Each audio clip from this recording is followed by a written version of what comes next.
In his letter to the Philippians, the Apostle Paul lays out three really intense warnings. And what's interesting is, they aren't just about avoiding danger, they're about actively protecting the church's joy. So today, using a powerful interpretation from a sermon by Pastor Elvis for Church, we're going to unpack what these ancient warnings were all about and why they were considered so critical for spiritual well-being. Right off the bat, you can see Paul does not mince words. He issues these three sharp, urgent warnings. But what's really interesting here is why he's so fired up about this. He connects being vigilant directly to keeping your joy and security in your faith. So it's not just about running from danger, it's about holding on to something good. So let's figure out what on earth he meant by dogs, evildoers, and the mutilation. So here's how we're going to break this down. First, we'll get a feel for the urgent context behind Paul's warning. Then, we'll dive deep into each of those three kind of mysterious labels he uses. And we'll wrap it all up by seeing how this all comes together as a strategy for protecting your spiritual joy. Now, according to the pastor's sermon, Paul is doing way more than just giving some friendly advice here. He's handing over what he sees as a crucial key to kushalata, which is basically a word for deep, profound well-being. The message is crystal clear. If you want true, lasting joy in Christ, you have to be alert. You have to be discerning about the kinds of influences you let into your life and your community. All right, let's jump into that first warning, the one about the mutilation. This isn't what you might think. It's not about some random physical threat. The pastor explains that this points to a very specific, and honestly, a very heated theological fight that was a massive deal in the early church. Okay, so here's the deal. This group was basically saying, hey, believing in Jesus is great, but it's not enough. They were arguing that to really be saved, non-Jewish men had to follow the Jewish law of circumcision. They were trying to add a physical ritual on top of faith as a requirement for salvation. And Paul? Oh, he was having none of it. His stance here could not be any firmer. He's basically arguing that if you try to add this physical act, this work of the flesh, to your faith, you actually cancel out the grace of Christ. It's like he's saying, pick a lane. You can't have it both ways. And this is where the sermon really draws a line in the sand. The so-called mutilators were totally focused on an external, physical mark made by human hands. But Paul was teaching that the real sign of a believer was something totally different, an internal transformation, a spiritual circumcision of the heart, where the old sinful nature is cut away by the Spirit. And this just nails the whole point, doesn't it? It's all about a fundamental shift in where you place your trust. The warning is against anyone or any idea that tells you to put your confidence in physical rituals or your own efforts, instead of putting it completely in an internal relationship with Christ. Okay, moving on to the second warning. This one shifts gears a little bit, away from a specific theological debate to a much broader moral category, the evildoers.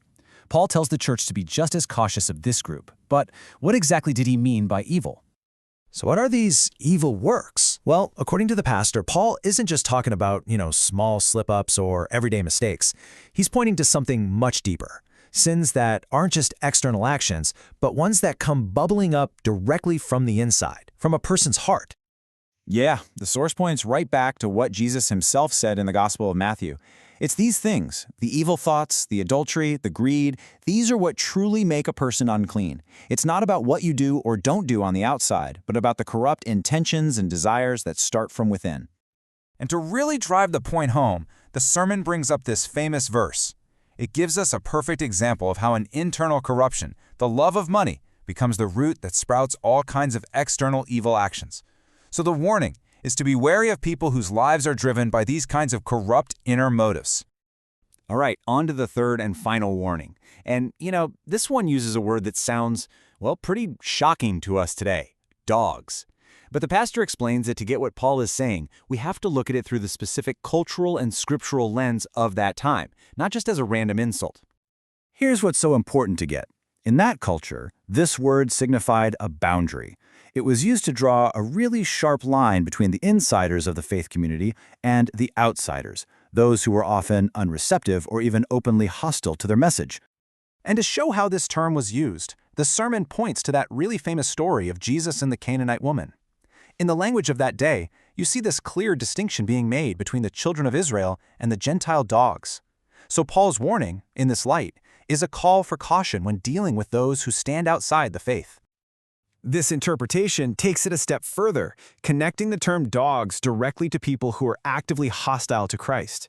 By identifying the Roman soldiers, the ones who actually carried out the crucifixion, as the dogs, the warning becomes much more pointed. It's about active vigilance against those who would try to harm or destroy the faithful.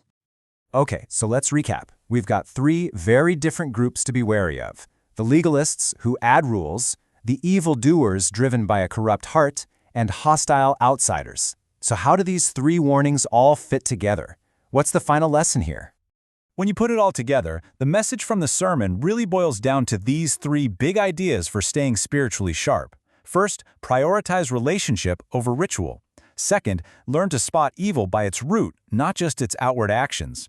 And third, be discerning about those who are actively hostile to your faith. And this is maybe the most important takeaway of all. This call to be on guard isn't about making people fearful or suspicious of everyone. According to this interpretation, it's a protective measure. It's designed to build a safe space where a believer's joy and well-being can actually grow, protected from these things that could undermine it.